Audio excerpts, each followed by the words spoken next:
A long time ago, more than 20 years ago, I worked for several months at an imperial-style tea house called Red Wine Tea on TN Street in PLK City.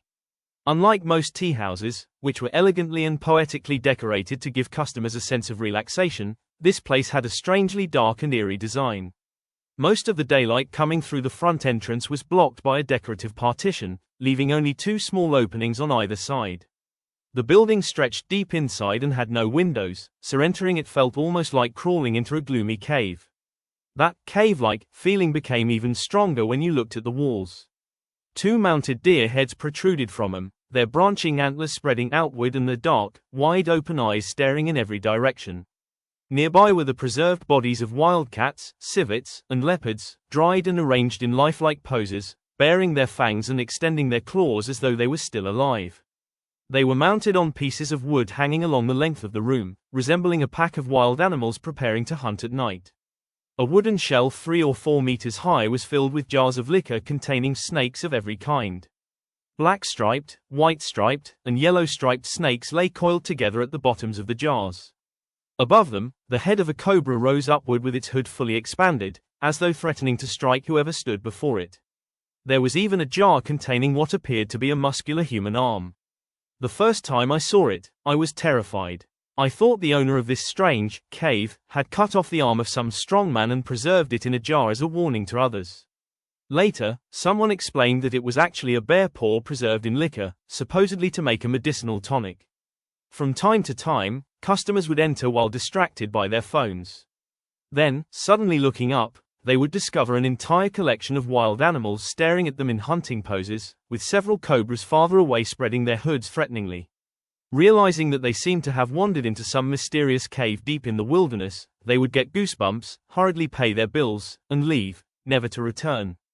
Unsurprisingly, the tea house had very few customers. After all, how many people had such unusual tastes that they would enjoy sipping imperial tea or strong Central Highlands coffee while surrounded by wild animals and venomous snakes staring at them? But why had the owner chosen such a gloomy and bizarre style of decoration? The truth was that the place had originally not been a tea house at all. It had once been a restaurant specializing in wild game. The owner was an excellent marksman and hunter. He spent roughly half his time carrying his hunting rifle through the forests of VN's Central Highlands. Whatever animal he killed, he brought home for his wife and employees to butcher and prepare as food for the restaurant. For a time, the restaurant was extremely successful. Business flourished, and the couple became prosperous enough to build an impressive 4-story house directly on TN Street. The owner also had a passion for taxidermy. He carefully skinned the animals he killed before removing their meat. He then dried and treated the hides and stuffed them using techniques known only to experienced practitioners. The result was an entire collection of remarkably lifelike wild animals climbing across the walls, almost as though they were there to advertise the owner's skill as a hunter. This display continued for many years. Many people who saw it admired him so much that they even considered changing professions, buying hunting rifles, and following him into the forest in hopes of becoming wealthy themselves. But eventually, another kind of display appeared, one far more powerful. It did not come from any person or visible being. It came from what seemed to be an invisible law of nature. At the height of the family's prosperity, one day the owner's wife saw several of her husband's hunting companions carrying a blood-covered body on a stretcher toward the front of the house. She looked closely, then she grabbed her head with both hands and screamed in grief.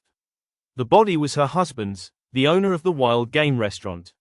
During a hunting trip, another hunter standing some distance away had mistaken him for a wild animal and fired his gun. The bullet struck a vital part of his body. And that was the end of his life. After the owner's funeral, the restaurant lost the abundant supply of free wild game that had once been brought back from the forest. It soon closed. His widow spent hundreds of millions of Vietnamese dong renovating the building and transforming it into an imperial-style tea house. But she remained emotionally attached to her husband's taxidermied animals, regarding them as keepsakes. So she left them hanging on the walls as decorations. She had no idea that, in the narrator's interpretation, the resentment associated with those animals seemed to permeate the house, making it feel like a dark cave filled with an oppressive atmosphere. Who would willingly pay money to sit inside such a place? And so the tea house remained nearly empty for a long time.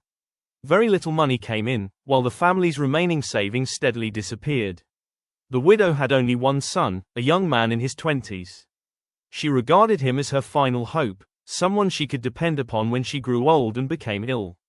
But her son showed little interest in work or building a career. Raised as the spoiled son of a wealthy family, he had been pampered since childhood. He spent his days wandering around with friends, participating in motorcycle racing, gambling, using drugs, and bringing women home. He knew little about earning money for himself, but he had become extremely skilled at demanding money from his mother. Little by little, he consumed all the savings, large and small, that the family had accumulated during the prosperous years of the Wild Game Restaurant. Eventually, the police came and took him to a compulsory drug rehabilitation center.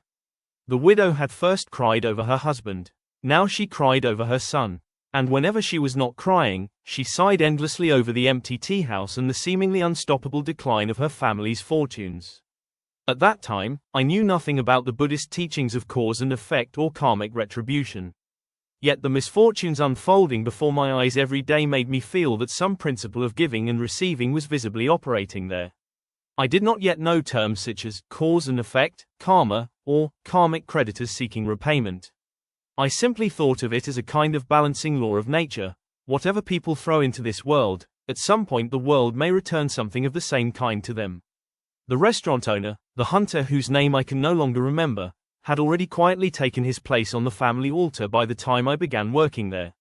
I never met him. I knew him only through other people's stories and through the hunting trophies covering the walls. He had sent bullets into the world.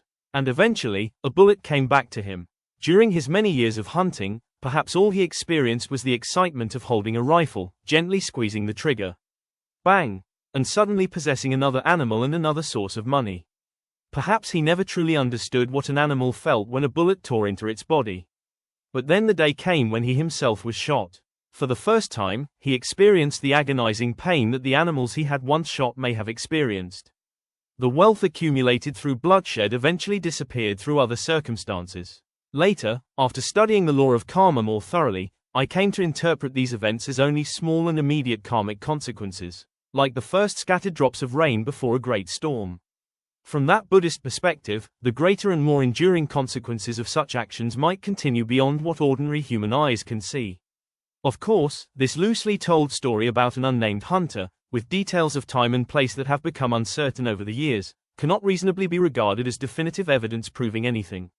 Even if the story is entirely true, it remains only a single case. Anyone who takes one isolated incident, turns it into a universal law, and then applies it indiscriminately to every other situation is being short-sighted. You should be extremely cautious about such conclusions. There are plenty of them on the internet today. To reach a genuinely reliable conclusion, we would need to collect and examine a very large number of real, verifiable cases in which we can establish who, where, when. We would then need to compare their similarities and differences before drawing conclusions. Only then could we hope to develop a more accurate and comprehensive understanding. The story I have just told is therefore merely an introduction intended to make the discussion more vivid. Jesus once said, "All who take the sword will perish by the sword." The Buddha, meanwhile, taught in much greater detail about the consequences faced by those who cause bloodshed and suffering to sentient beings. A great many people have probably heard such teachings before. Devout believers may naturally accept them. People without religious beliefs, however, especially in the modern world, often demand evidence before placing their trust in such claims. I believe that is necessary. The world today is complicated, filled with many different beliefs and ideologies. Truth and falsehood are intertwined. The genuine and counterfeit are often difficult to distinguish. Those who believe too easily can lose everything through deception and fraud. Even if everything taught by the sages were completely true, blindly believing their words without reflection or verification simply because we trust their authority would still not necessarily be wise.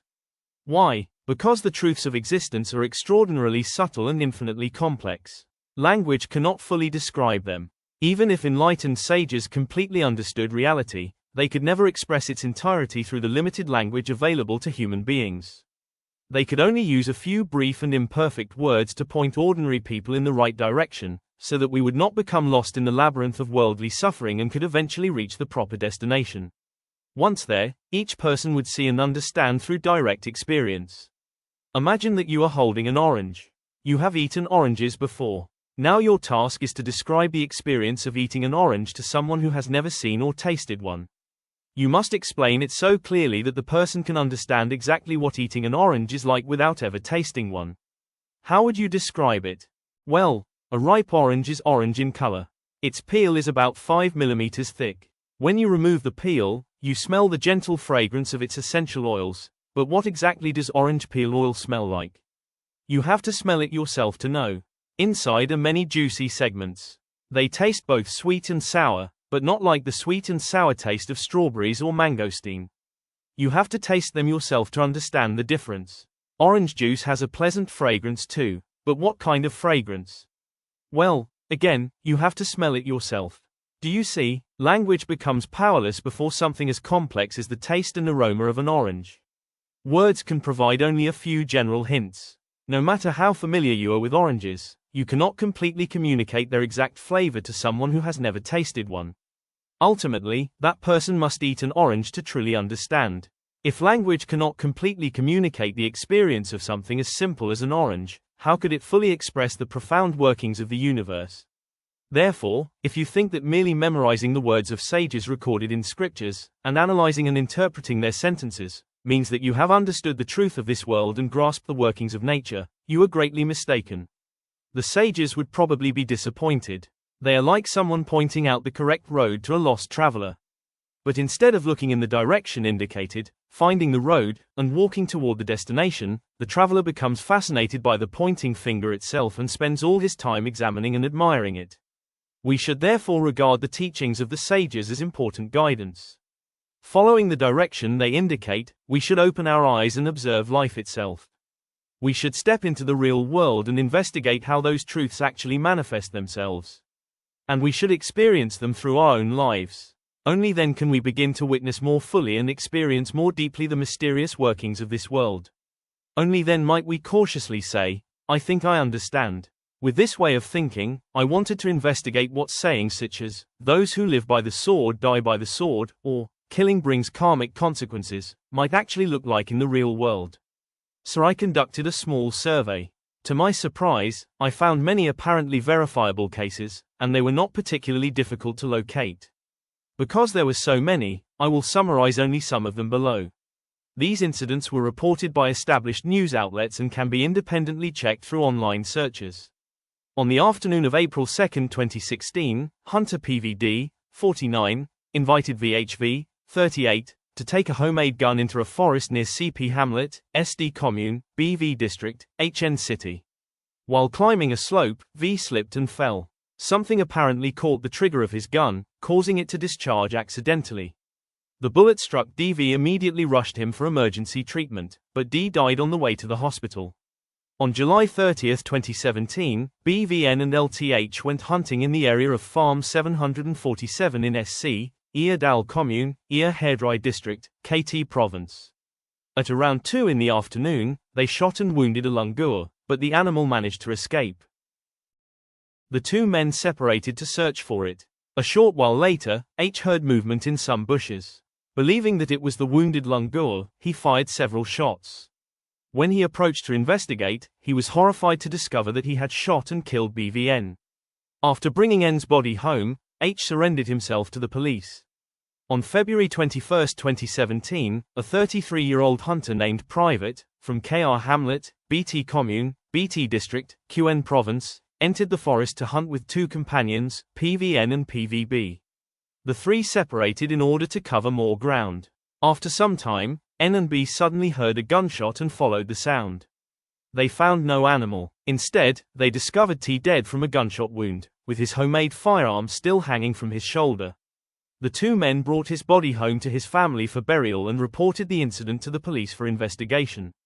1 year later, on March 10, 2018, again in BT District, QN Province, Hunter PVK, 34, from TN Hamlet, BN Commune, invited another hunter, PVH, to enter the forest with homemade guns. The two separated and went in different directions. At around 2 p.m., H telephoned K and said that a troop of monkeys was attacking him, then gave his location. K hurried there and discovered a large troop of monkeys from Room Mountain gathered nearby. He aimed at a male monkey clinging to a tree and fired repeatedly. When the gunfire stopped, however, he unexpectedly heard a human cry. Running closer, he was horrified to discover that H had been struck by multiple pellets. K carried H away and called for emergency assistance, but unfortunately H died on the way. Overwhelmed by remorse, K reportedly considered using the gun to take his own life, but others intervened in time. The police subsequently investigated the incident. On August 12, 2018, a group of friends went hunting as usual in a forest in TD Commune, PN District, QN Province.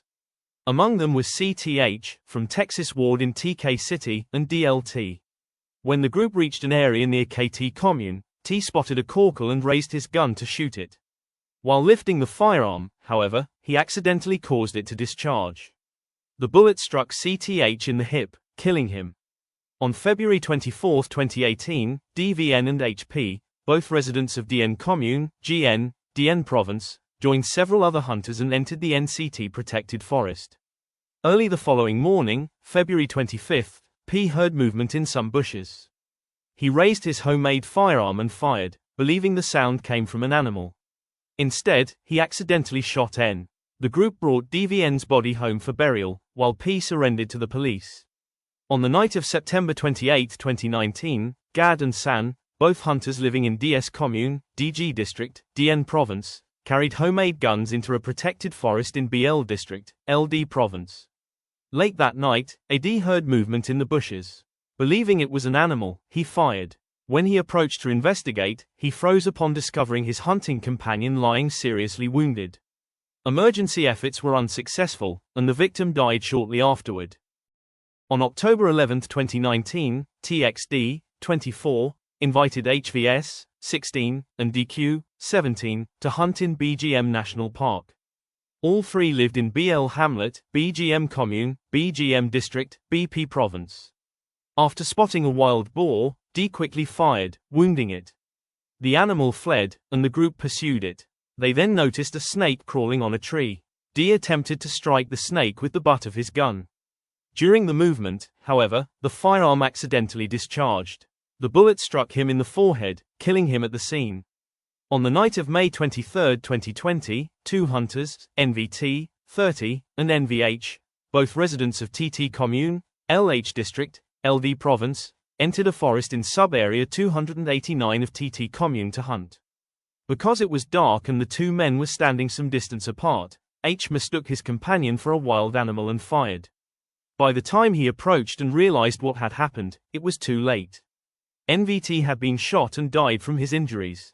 On March 3, 2020, DN, born in 1988, and DM, born in 1998, each carried a homemade firearm into the forest to hunt. Both were residents of Clot Pop Quarter, VT Township, VT District, BD Province. When they reached a stream, M stepped away briefly. Suddenly, he heard a gunshot.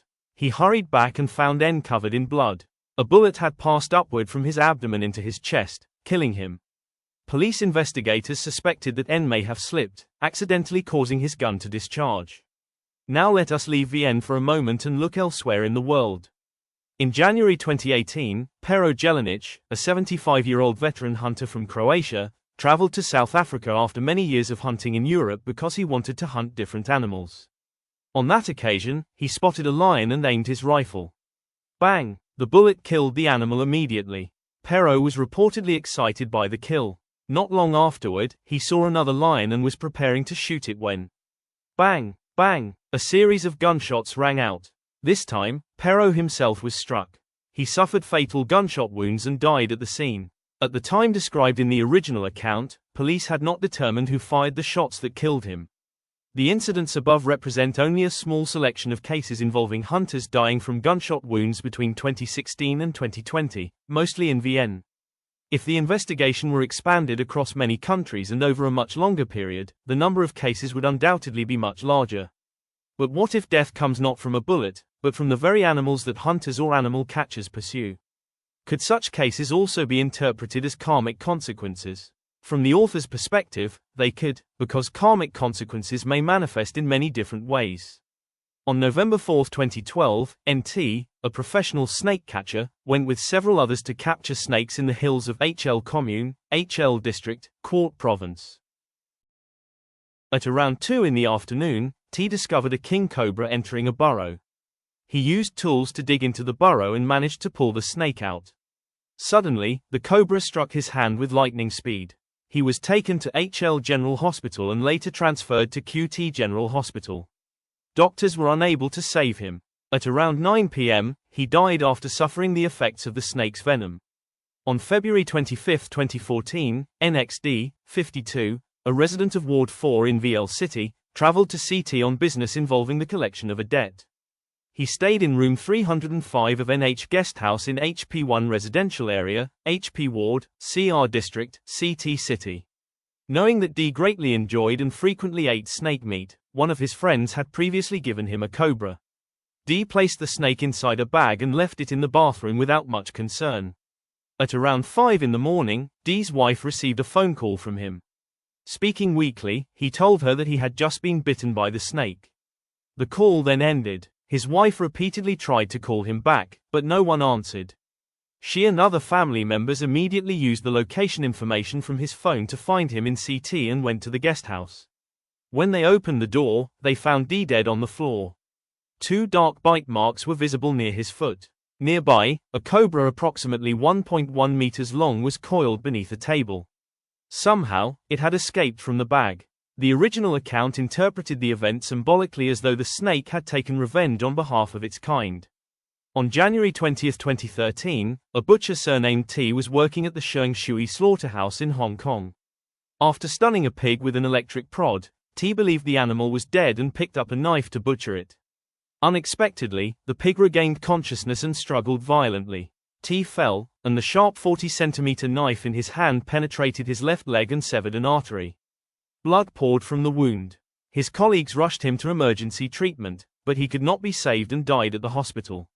On May 30, 2018, professional hunter Claude Clenens, 54, was leading a hunting expedition along the Levubu River in Limpopo province in northern South Africa. After Claude shot and killed a buffalo, one of his preferred animals to hunt, he was preparing to load the carcass onto a vehicle. Suddenly, another buffalo from the same herd charged toward him. It struck him violently with its horns, damaging a major artery in his thigh. He suffered catastrophic blood loss and died. On the night of February 9, 2018, a 50-year-old hunter named David Beloyi and 2 other hunters traveled from a village in Mozambique across the border into a nature reserve in Limpopo province, South Africa, to hunt. This time, however, they encountered a pride of lions. A lioness suddenly emerged from the bushes and attacked David. The other 2 hunters, terrified, abandoned their weapons and fled. 10 days later, David's family came to identify and receive his remains at Mafetha Malaji Hospital. There are many more cases, but I fear you would not have the patience to read all of them because the list would become far too long. Perhaps these examples are already enough for you to draw some meaningful conclusions of your own. What do you think about these sudden and unexpected deaths? Were they all merely random coincidences?